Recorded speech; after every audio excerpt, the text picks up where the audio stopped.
One of my favorite stats in all of dentistry is going to be the success rate of dental practices, or maybe the inverse is the failure rate. Failure rate is going to be a 0.3% failure rate in dentistry. It's the lowest in all industries except for veterinary. That's a good thing. It's very hard to kill a dental practice. Dentistry has always been much more of a cottage type of profession. It's notoriously hard to consolidate. So you have all of these different mom and pop shops out there. And some people end up talking about dentistry as one of the last bastions of medicine left to consolidate. The things that make a practice more attractive are going to be age and replicatability of provider. The next thing is going to be payer mix. The final thing is going to be trajectory. A slow and steady as you go type of trajectory is going to be the most effective and the most attractive. But I think that, again, you make the best decision by seeing what the market is telling you about your company and then determining the best way for you to be making your decisions over the next few years. Good day, everyone. Dr. David Phelps here from the Freedom Founders Mastermind Community and the Dentist Freedom Blueprint podcast. Today, we're going to have a really fun conversation, one that I'm always interested in, with somebody who really understands the dental industry, the current market, the financing, arbitrage opportunities. So much going on today that I think it's really well worth our time to talk to somebody who has that finger on the pulse of that arena. And today, it's Mr. Kyle Francis. Kyle, how are you doing, sir? It's a pleasure to be with you, David. Thank you. Good to be with you too. It's not uncommon for me to get the opportunity to meet people that are thought leaders, provocateurs in the marketplace like you, because we both went in circles. There was a lot of crossover, and we found out just a few weeks ago that we have a lot of mutual friends, which is, again, as I said, not surprising. A little bit of background about Kyle. I know that you got your bachelor's from Baylor down here in Texas. So that's a good thing. That bodes well with me. But also my other hometown, where I actually was born, not hometown, home state, Colorado. You went on to get your MBA there at the University of Colorado with specialties in finance and strategy. So you come with that background. In 2007, you created what today the company is called Professional Transition Strategies, and you have facilitated over 400 dental practice transitions exclusively as a seller's representative. And I think that's important to know. Buyers and sellers both need representation. Your M&A work has resulted in over $2 billion in total deal flow for your clients. Your specialty is offering unique options to sellers, allowing them to explore individual, group, and private equity investments to achieve the transition goals that they may have. Along with your M&A work, you've also consulted for practices, medical device companies, and for groups of practitioners. You've used this knowledge to help to build more than 100 medical and dental startups. And you've helped construct another 100 locations. Most recently, you've been an advisor to many practice groups across the country. You've also owned all or part of more than 30 practices. You've been an investor in multiple DSO concepts. The only thing you just didn't tell me about is, how many root canals have you done? How many implants have you placed? That's an impressive resume, but until you sat in our chair, you know nothing about dentistry. No, I'm just kidding. I'll tell you what, fortunately, you don't want these hands and you don't want mouth. Trust me. Well, and at the same token, I think most of us, not all, but most of us are smart enough to know that we may have, I'm talking about from the dental side, the technical side, we have all that skill and all our time to put into that side of the equation. But the world today that we live and we work in, the opportunities there, but also I think the minefields that exist, particularly in doctors, and many want to figure out, well, how do I take my skill set and how do I leverage it? How do I leverage what I've learned to do? That's not for everybody. I mean, some people might find a good place to have a boutique solo practice, and they may never want to grow or merge or do any arbitrage exits, and that's fine. That's fine, right? To each his own. But for those who have the bent on, how do I do this the right way?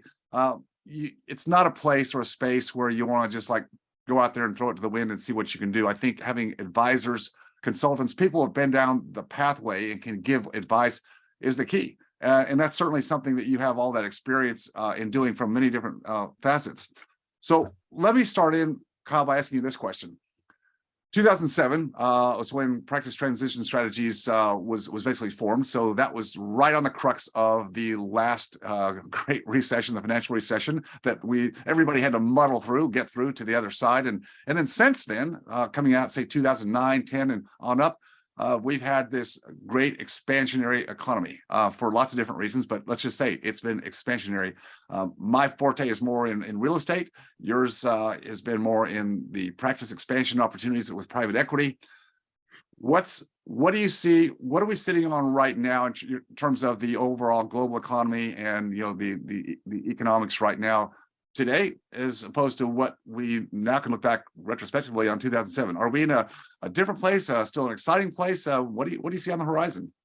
Man, that's a really good question. I don't think I've been asked that way quite yet. So maybe to give a little bit of context there, we a lot of what's going on within the dental space is not new, and quite frankly, there's nothing really new under the sun, right? Essentially, what private equity is doing is they're deploying their or their playbook, right, which a lot has to do with leveraged buyouts. That's the use of low cost capital, most of the time debt. Very similar to the way that buildings are bought, right? Right. So you say on the real estate side, you end up taking a mortgage out. That mortgage ends up financing that cash stream going forward, right? So really, that's kind of what private equity ends up doing here, right? So now this is not the first part of medicine that has been consolidated. Right? If you look back to the 1980s, you look at hospital systems, you look at orthopedic groups, you look at heart surgeons, you look at all those different folks, and they've been consolidated already. Now the reason for that is because they were a whole bunch easier than dentistry. You have really, really, really big chunks of EBITDA that they can go out and buy for large multiples, right? Now, dentistry has always been much more of a cottage type of profession, right? Which is going to be most practices, nearly all of them are going to be under $5 million in revenue, right? And because of that, it's notoriously hard to consolidate. So you have all of these different mom and pop shops out there. And so that's the reason that they weren't consolidated in the first round, right? So some people end up talking about dentistry as one of the last bastions of medicine left to consolidate, right? So if you're asking me the question, what happened from 2007 on, I guess what I would say is, yes, leverage buyout started increasing pretty dramatically, right, over the course of time. I would love to say that I was, prescient whenever I entered dentistry, just because I had this background. I did not. I had no idea it was coming. But overall, I think what we've learned is going to be that competition has increased along with the consolidation. So there's not one type of consolidator that is kind of ruling the market. If you look at the largest one out there right now, Heartland, they have less than 1% market share, right? And so overall, there's still a long road to go. We've been consolidating the dental industry for the last 10 years primarily. Now, that doesn't mean DSOs didn't exist beforehand. They just didn't call themselves DSOs. They were umbrella corporations, those kind of things. And over the next 7 years or so is whenever we're expecting to find a stasis in the dental consolidation world. In the interim, what I would say is going to be there's a lot of arbitrage opportunities, right? Which means you're taking the equity from the practice that you currently have and then investing it into a group that can grow way faster than what an individual practice can. There's a lot of reasons for that. We can dive in as much as you want to some of those reasons. But what I would say is going to be back in 2007, there were very, very few options, right? So I could sell the practice to an individual, I could sell the practice to a DSO, and essentially there's no arbitrage, which means I'm selling it for maybe a little bit of a higher purchase price, but it's going to feel like a reverse mortgage, right? And then as competition has increased, what that allows for is going to be the doctor themselves gets to be a private equity investor into this new world going forward. So the longer time that you have in that environment, typically the better financial outcome that you'll end up having, right? That isn't always the case, right? But my thought is going to be, if you're asking me if it's exciting or not, the answer is yes, right? There's a lot of capital on the sidelines. All the private equity funds just did brand new raises in 2020 and 2021. They just upped their debt deals as well. And so that allows for a very long runway in terms of capital going forward. So my thought is going to be that, is it something that somebody should consider? I think you should at least talk about it, right? That doesn't mean you should or shouldn't, right? You gave the example of boutique, right? I've got tons of examples of folks that end up looking at different offers from DSOs and private equity funds and determining it's just not the right fit for them. That's fine, right? So if I'm looking at it, 30 to 40% of practices going into the future are not going to be consolidated. There'll still be mom and pop, right? So that doesn't mean that mom and pop dentistry is going away by any stretch of the imagination. It just means there's an opportunity and maybe you should consider it. Yeah, no, that's very good. Good lay of the land. So you mentioned at the top that the consolidation and the opportunity for private equity to enter the space, a very fractured, more cottage industry is dentistry, as you said, kind of maybe the last bastion. But entering that arena, it's the arbitrage is based on what we've known as the lower or cheap money that's been out there, lower cost of capital. Now that's been what we've had running for well over a decade. But what's happened recently, and how does that change going forward? Because now that cost of capital has gone up significantly. I mean, Sure. I mean, when people say, well, it's only gone up from a federal funds rate of 0 back in March to 4 right now, and they're probably shooting for 5, but that's a 500% increase. This is not my forte. It's just what I see as more of a outside look and understand what I know about real estate. And I know what that's doing to our real estate right now. It's changed it completely. So Yep. this is your background. So how do you relate what you see in dentistry, which you've been working on for a number of years, to what kind of we see on the real estate side? Compare and contrast for me, so I can kind of differentiate the runway that you see that's, nice, still long runway. And in real estate, we've been taking chips off the table, but reallocating it other places.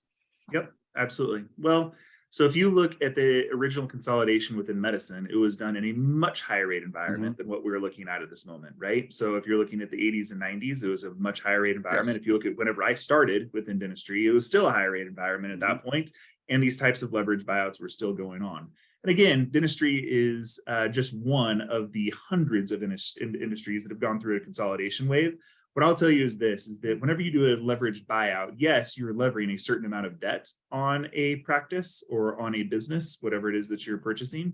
However, you're not levering an amount that is going to be substantial enough to end up affecting the long-term ability to pay that note on a yearly basis, right? So let's say on a real estate type of deal, if you end up levering towards something like 70 or 80% on a deal, kind of depending on what type of product that ends up being, we're not even coming close in dentistry to having that type of leverage here. Now, that doesn't mean that we don't end up seeing some sort of change in multiples, right? That can affect multiples going forward, because essentially this all comes down to what is your EBITDA, what is your rate of return on your investment, all those kind of things. And then you have to be able to handle your debt covenants going forward as well. So if the debt covenants are structured to a place where if you don't have a certain amount of, ongoing net income in comparison to those debt payments, that can end up striking a chord that says, okay, we need to lower our leverage rate, right? And so is that possible going forward? I think the answer is yes, but if they just redid their debt deals and essentially already have locked in interest rates primarily, right, over the course of the next 3 years, it just means we have a longer leeway than what is typical, right? So I think one is going to be, I don't look at this as a scary thing, right? So if leverage buyouts can occur in 20% interest rate environments, leverage buyouts can occur during a 7% interest rate environment as well. So my hope is that it doesn't go to something like that, right? So my hope is that it does cap out around the 5% rate, and then so 7-8% is going to be where our new life is going to be living. But who knows, right? So I guess the other thing to be thinking about here is going to be, this is one of my favorite stats, by the way. If you look at what happened in 2008, 2009, and all of the banks were having a very, very, very hard time during that time. The only profitable part of Bank of America during 2008, 2009 was their practice lending division for dentists. That's it, right? You can go back into, all of their different corporate documents during that time and find it out. So it's kind of a unique place, because dentistry just kind of chugs along at 5-6% growth year over year, right? So it's kind of a boring industry. And so if you look at it from a private equity perspective, they actually use it as a hedge for all of their more risky environments, right? So yes, it shows explosive growth, but really the reason it shows us explosive growth is probably threefold. And I know there's a long answer to your question, but I think it's kind of an important one, which is going to be, one, dental practice was severely undervalued for essentially all time, right? I wrote a white paper back in 2007 about how they're systemically undervalued in comparison to nearly every other industry out there. And it's because there's these implicit debt caps that banks put in place that didn't allow for any additional leverage for an individual to pull out, right? That's thing one. So private equity came in, solved that problem, right? And they started to pay, about a 20% premium above what the market was day one.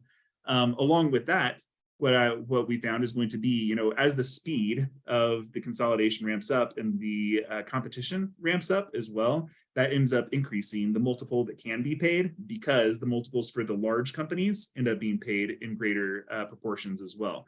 And that mirrors what happened in medicine, by the way. So, there were multiple private equity rounds, and then some of those ended up going public, right? Some of those actually came back out of public and became not-for-profits, interestingly enough. And it'll be interesting to see where dentistry ends up going from that.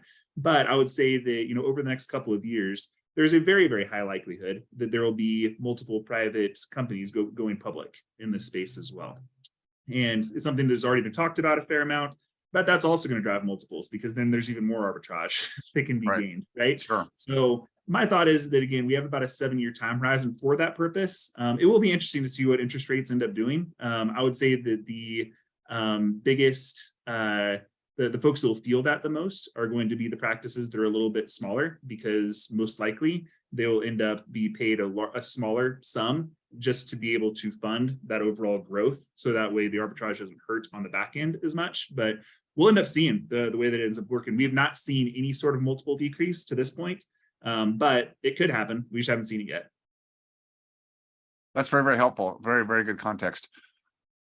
Kyle, what would you say are let's just lay out what the liquidity or sale options, just for a framework today, just so we're all on the same page, for a doctor today. Let's just lay those out, and let's maybe go into a little bit of the difference between a joint venture sale where there's participation sale with the practice, and one where there could be stock ownership, in the parent company. A lot of people get confused about that, and I think you could be very helpful to delineate that for some of our listeners today that have heard these terms, but just not really sure what that means. Sure.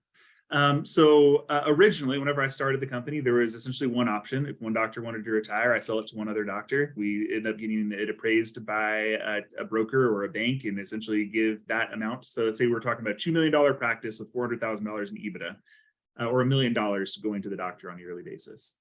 In that case, we're looking at something around $1.6 million from a traditional bank.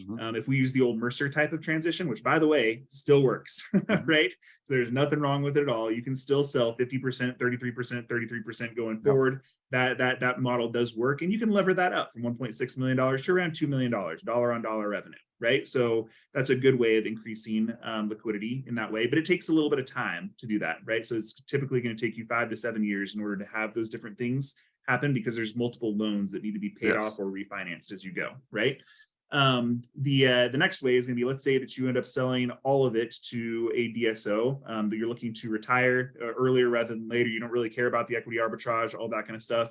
If I've got $400,000 in EBITDA, my thought is I can probably get, $2.4 million for it. So I can get a little bit of a different change. You might have to stay on board and work, for a couple of years. Sometimes we end up having short time horizons, depending on what the acumen of that doctor is and how replaceable they are. And I know that replaceable sounds weird in a way, but replicatable is probably the better way of thinking about it. Replicatable in terms of treatment protocol. The next way of looking at it is going to be, you can sell it all to somebody and essentially roll a certain amount of that money into a stock program. So that stock program, there's a lot of variations here, but long story short is you want your stock to be living at the same place that the private equity companies is living, right? Because they're very smart in the way that they want to structure things. You want to ride their coattails on their smartness, right? So if you end up getting a different type of stock, the reason that you're getting that is because they think there's a benefit by having you have that, right? And so very, very rarely do we end up transacting with a group that has a different type of stock for dentists than they do on their own. And the reason being is I just think that I'm putting the dentist in a bad spot if I end up doing that. So look, there's different preferred equity stakes and all that kind of stuff that people end up throwing around. My thought is I would just rather have it live wherever the private equity company's stock is, right? And that grows very, very dramatically. You're talking about, 40% compounding, 5 times over 5 years type of stuff. And so, if you end up putting, $1 million into that platform, it's going to spit out 5 in the year 5 of that. And I've got hundreds of comps at this point to show that's the case. So that can be a very, very nice way of doing it. Now, here's the thing. The reason that hasn't resonated nearly as much is going to be, if you think about it from a founder's concept, there's this thing called founder's syndrome, right? Which is going to be all of these practices are the babies of the different practice owners. They're a member of their family. And how on earth can we justify selling a member of your family, right? And so because of that, joint ventures have definitely become more in vogue, right? Maybe even sexy is the right word to say. There's a lot of them that are out there now. There's 350 different DSOs, probably a third of them now are going to have joint venture type of concepts. And that essentially allows for kind of a median way of thinking about this, which is rather than just having your own practice or just selling all of it, and now you have a stock holding that is really kind of hard to quantify on a day in, day out basis because it's not going to be paying you dividends. Now, what if you just sold a percentage of the practice? There are minority, equal, and majority investors in that world, right? So you end up choosing the right one that fits for you. And you end up selling, call it a 60% stake within the practice. You keep a 40% stake of the revolving net income going forward. And so essentially, it's just kind of a way of easing yourself into a new investment category, right? Which is, yes, I'm still getting a certain amount of investable income here, right? So on a quarterly basis, I'm getting some sort of dividend for the amount that I still own. However, that practice now is going to be worth way more in that new environment. Instead of trading it, call it a 6, 7, 8 times, is going to be trading at a 12, 13, 14 times multiple. So your EBITDA is going to be worth way more than what it was going to be beforehand. So it's a nice way of thinking about it. If you look at joint ventures from a just straight dollars and cents standpoint, they don't typically perform quite as well as an investment as the groups that have, holdco investments with a lot of doctors in that same holding company. And the reason being is you're not getting all of the benefit of risk aversion there. So you're still owning a certain percentage of your own practice. Look, if I'm looking at my own way of thinking about this, or my ethos, I would be way more attracted to a joint venture type of concept, just because you could actually see the benefit with your own two hands. You can also have more entrepreneurial based joint ventures as well, where you can have multiple practices, have stakes within those practices, transact those practices with the private equity company going forward. It's just a lot easier to set up some of that rather than just having that holding at the holding company level. But here's the people choose for a variety of reasons, different types of scenarios. And there's also hybrids between those as well now. So now you can have a joint venture for part of it, a holding company stake for another part of it. There's all sorts of secondary investment structures that you can put in place as well. So there become hybrids of hybrids, and it becomes a little bit complex. But I guess long story short is the reason that it's become complex is because competition is very high, right? And so because competition is very high, the private equity company is saying, okay, we're willing to give up some of our return because it's way more important for this concept to grow. Yeah. So that's kind of the reasoning behind it. Yeah, the competition is the advantage for the sellers because they have these different options, and it just takes somebody who's wise, just like you have a financial advisor who helps you with different iterations of insurance and estate planning, and there's so many things in the tax law. You really need somebody with your expertise to guide people through to sift and sort through those options, because you show it to the average dentist who's very, very smart, has a lot of wisdom, but this is something brand new that you just haven't seen before if you're not in that space.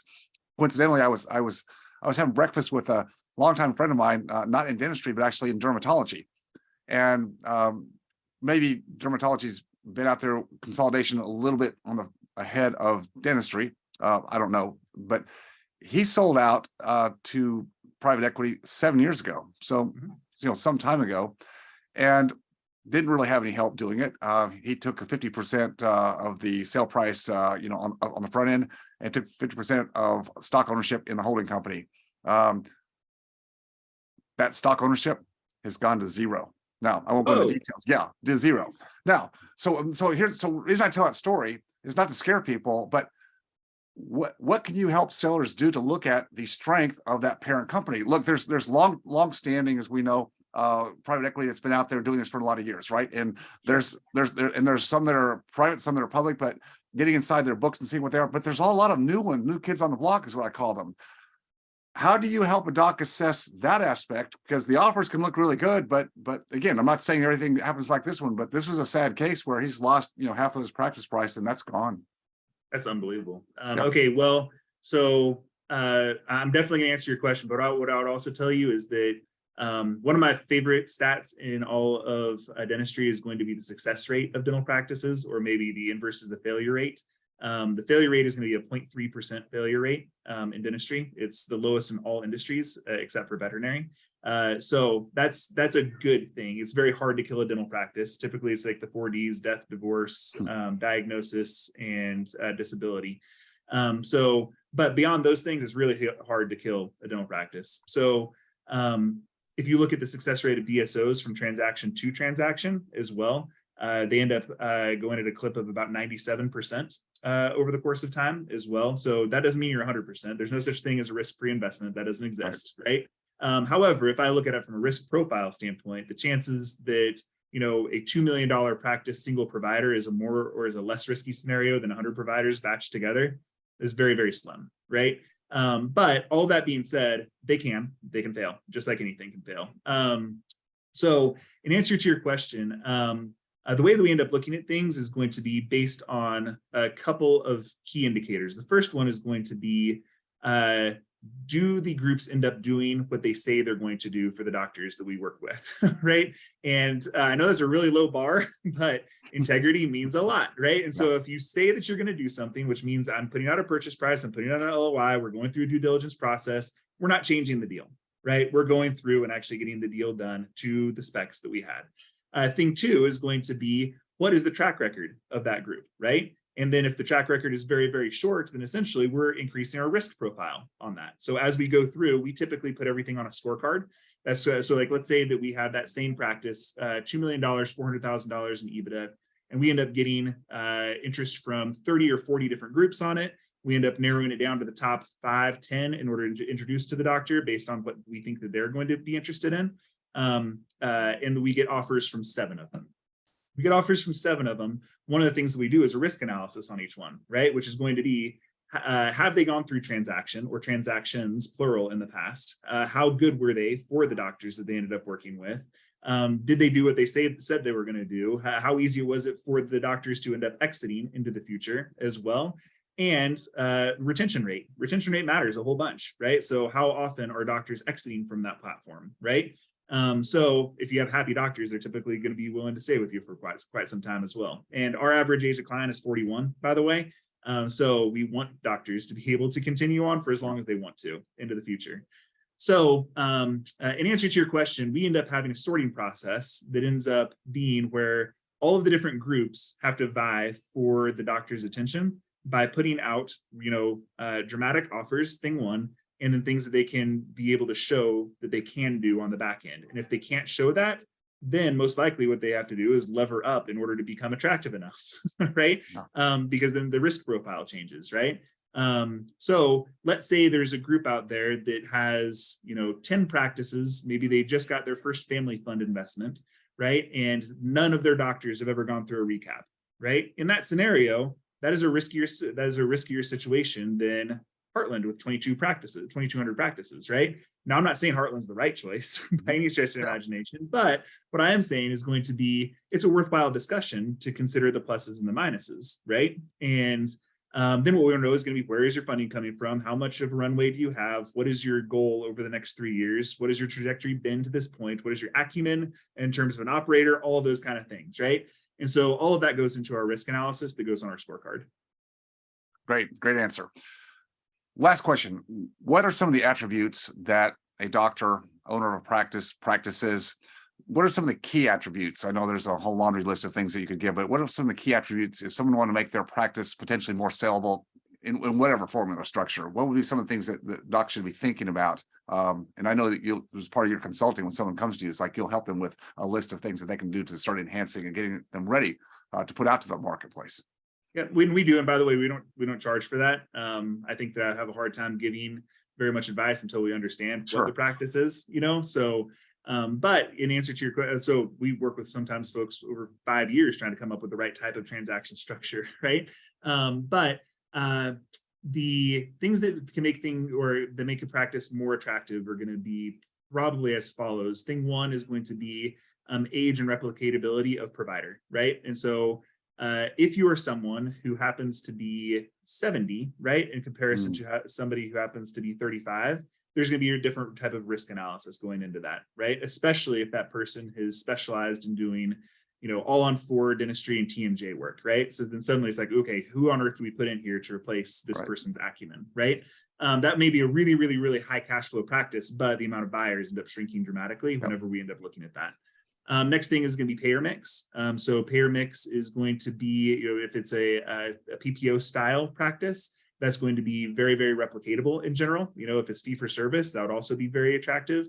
The more you go towards Medicaid, the harder it ends up being, just because states can change their Medicaid regulations kind of at a whim, and has happened in the past as well. There's a lot of white papers out there about how Medicaid and Medicare end up affecting all the different hospital transactions in terms of reimbursement rates. And so there's a lot of, smart quants that end up saying, well, hey, if it happened in medicine, it can happen in dentistry as well. It really hasn't happened in dentistry, just so you know, but it can affect the multiple as well.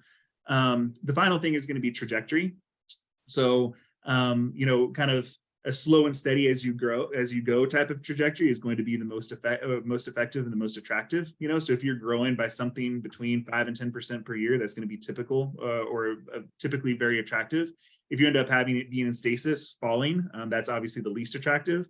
But there is some risk characteristics with really, really, really high growth companies as well. And the reason being is on one side, they'll end up saying, okay, so how can this continue, right? So on the buyer side, how does this continue?